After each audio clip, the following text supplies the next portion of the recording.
Hello friends, आज इस video में हम लोग 60 से 62वीं बीपीएससी में डीआई के सेक्शन में पूछे गए क्वेश्चन नंबर 15 को डिस्कस करेंगे। तो चलिए देखते हैं क्या है क्वेश्चन 15। देखिए, ये है क्वेश्चन नंबर 15। इसमें एक ग्राफ आपको दिया गया है जिसमें 3 कंट्रीज के द्वारा आर्म्स में एक्सपेंडिचर को लाइन ग्राफ के थ्रू शो किया गया है। ठीक है, ईयर वाइज 2010 टू 2017। तो मैंने आपसे पहले ही बताया है कि जैसे ही आपको ग्राफ देखना है, ग्राफ देखते के साथ ही आपके दिमाग में टेबल क्रिएट हो जाना चाहिए कि टेबल कैसे बनाना है, उसमें कौन सा वेरिएबल होगा और किस तरीके से इसे फॉर्म करना है। तो हमारा टेबल होगा, रोज में हम लोग ईयर रख लेंगे 2010, 2011 और इस तरफ हम लोग रख लेंगे expenditure on arms by countries A, B and C. ठीक है, ये सबसे इंपॉर्टेंट काम होगा। पूरे डीआई के क्वेश्चन को सॉल्व करने का सबसे पहला सबसे बड़ा रोल होता है इस टेबल का, क्योंकि फिर हमारा रेफरेंस केवल ये टेबल बन जाता है।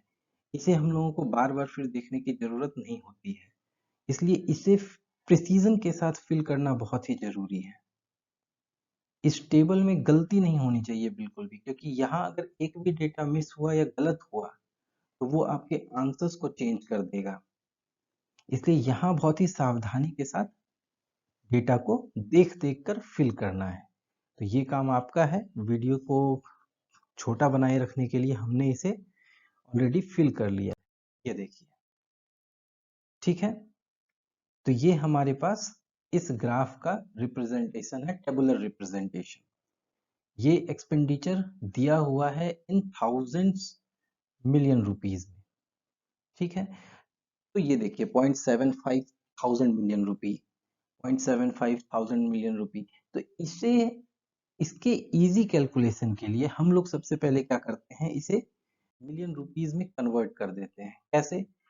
तो बाय मल्टीप्लाइंग 1000। जैसे 2010 में ही देखिए 0.75 थाउजेंड मिलियन रुपीज है, इसे अगर हम 1000 से मल्टीप्लाई कर देते हैं तो ये कितना हो जाएगा, 750 मिलियन रुपीज। ठीक है, और इसी तरीके से पूरे डेटा को हमने मिलियन रुपीज में कन्वर्ट कर लिया है। ठीक है, ये हमारा अब फाइनल प्रोडक्ट हो गया और इसी के बेसिस पर आगे दिए गए सारे क्वेश्चन को हम, ये जो 5 क्वेश्चंस दिए गए हैं, इसे हम लोग सॉल्व करने जा रहे हैं। ठीक है, चलिए हम लोग पहला क्वेश्चन देखते हैं। पहला क्वेश्चन देखिए क्या है। Which country had the steepest rise in its expenditure on arms compared to the previous year? पिछले साल की तुलना में किस कंट्री के द्वारा किस साल सबसे ज्यादा एक्सपेंडिचर राइज हुआ है?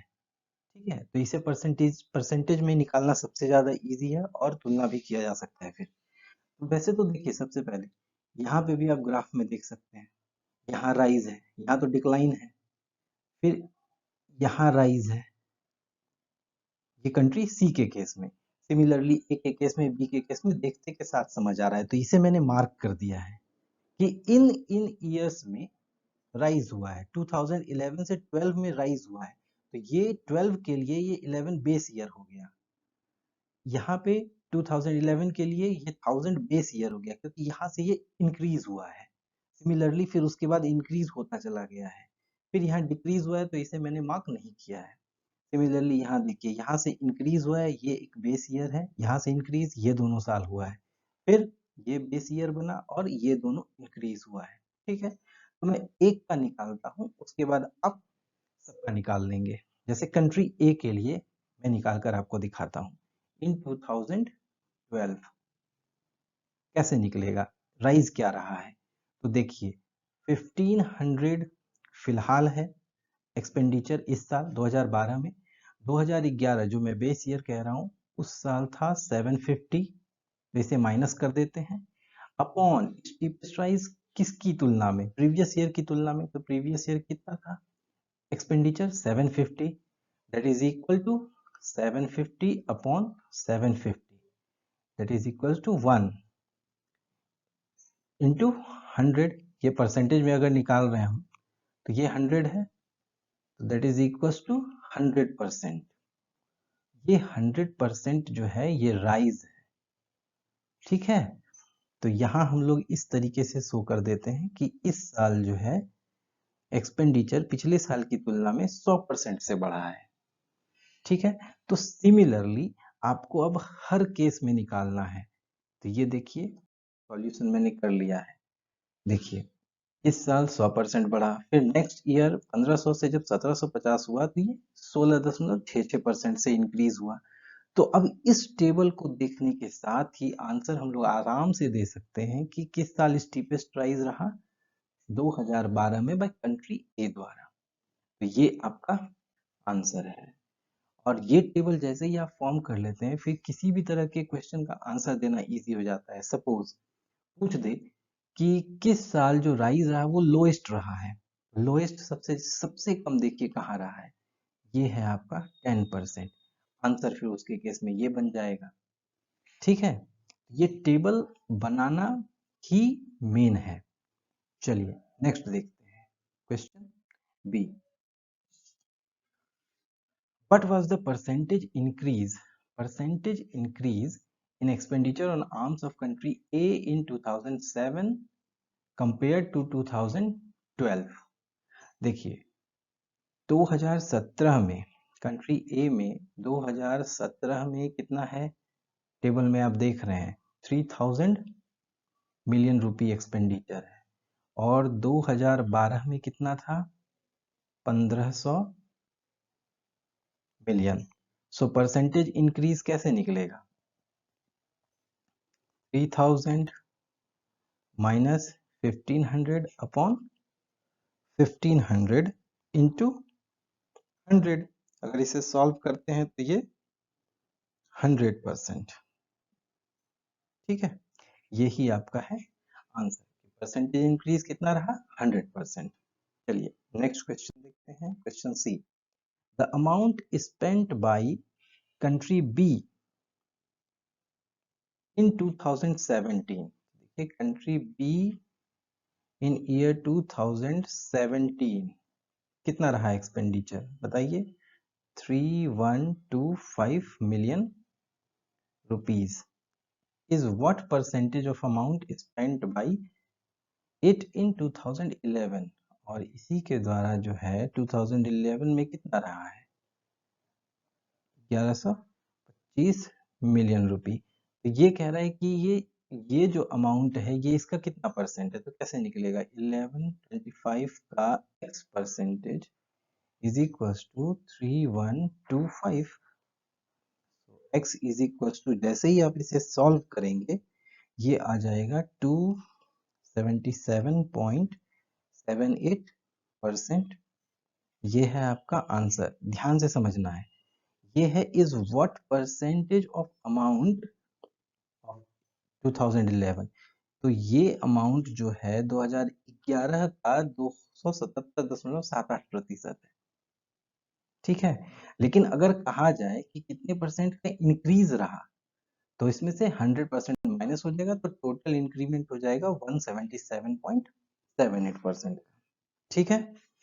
चलिए नेक्स्ट देखते हैं question B. If in 2018 amount spent by country C 2018 में कह रहा है कि सी, सबसे पहले तो 17 का देखते हैं ना। देखिए जब 18 का पूछा है हमारे पास 17 तक का डेटा है, और उसके बाद 2018 में ये बताने जा रहा है कि क्या होने वाला है। तो ये कह रहा है कि the amount spent by country C, तो 2017 में कितना है कंट्री सी के द्वारा, ये देखिए 3250 मिलियन रुपीज, ठीक है।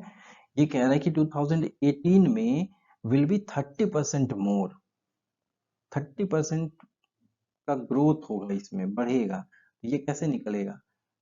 3250 इंटू 1.3, तभी तो निकलेगा 30%। 30% इंक्रीज हुआ है, तो इसे 1.3 से मल्टीप्लाई कर देंगे तो ये हो जाएगा 4225 million rupees.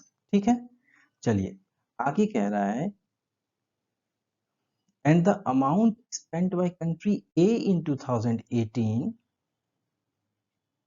remains same as that in 2017। तो 17 में A के द्वारा कितना स्पेंड किया गया था? 3000 मिलियन रुपी, और ये कह रहा है कि ये यहाँ पे सेम रहा है, यानी यहाँ पर रहा है 3000 मिलियन रुपीज। ठीक है, तो ये है सी का कंडीशन 2018 में, और ये है ए का कंडीशन 2018 में।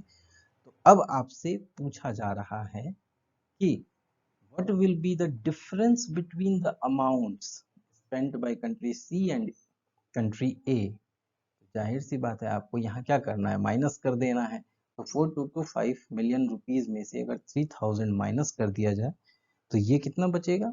1225 मिलियन रुपीज, ये होगा आपका आंसर। ठीक है, चलिए नेक्स्ट क्वेश्चन देखते हैं, ये लास्ट क्वेश्चन भी है, क्वेश्चन ई। क्वेश्चन पढ़ते हैं, what percentage of expenditure on arms percentage of expenditure on arms should be increased by the countries A and country B in 2015।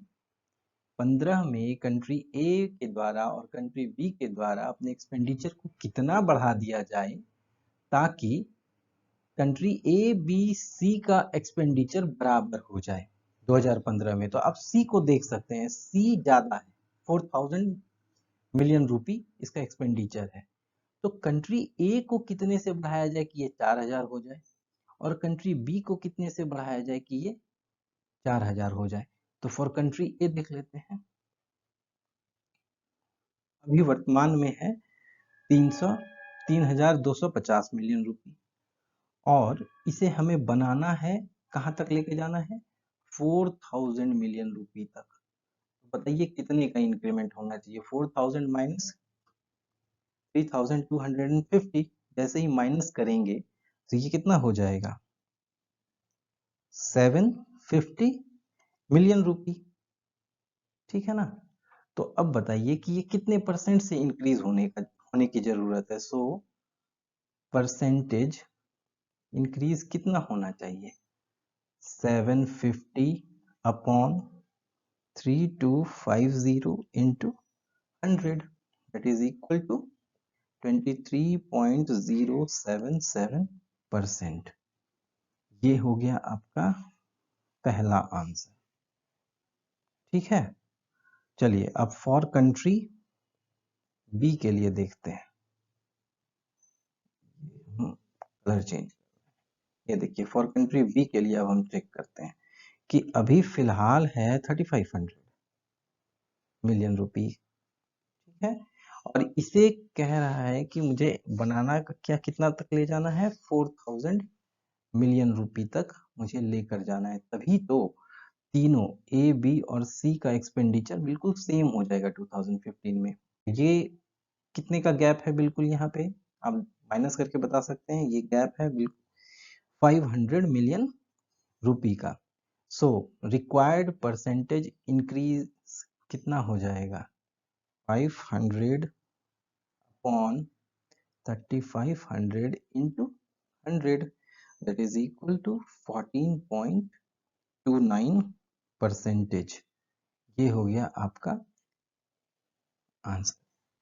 ठीक है, थैंक यू। यदि वीडियो हेल्पफुल रही हो then like share comment and subscribe. Thank you.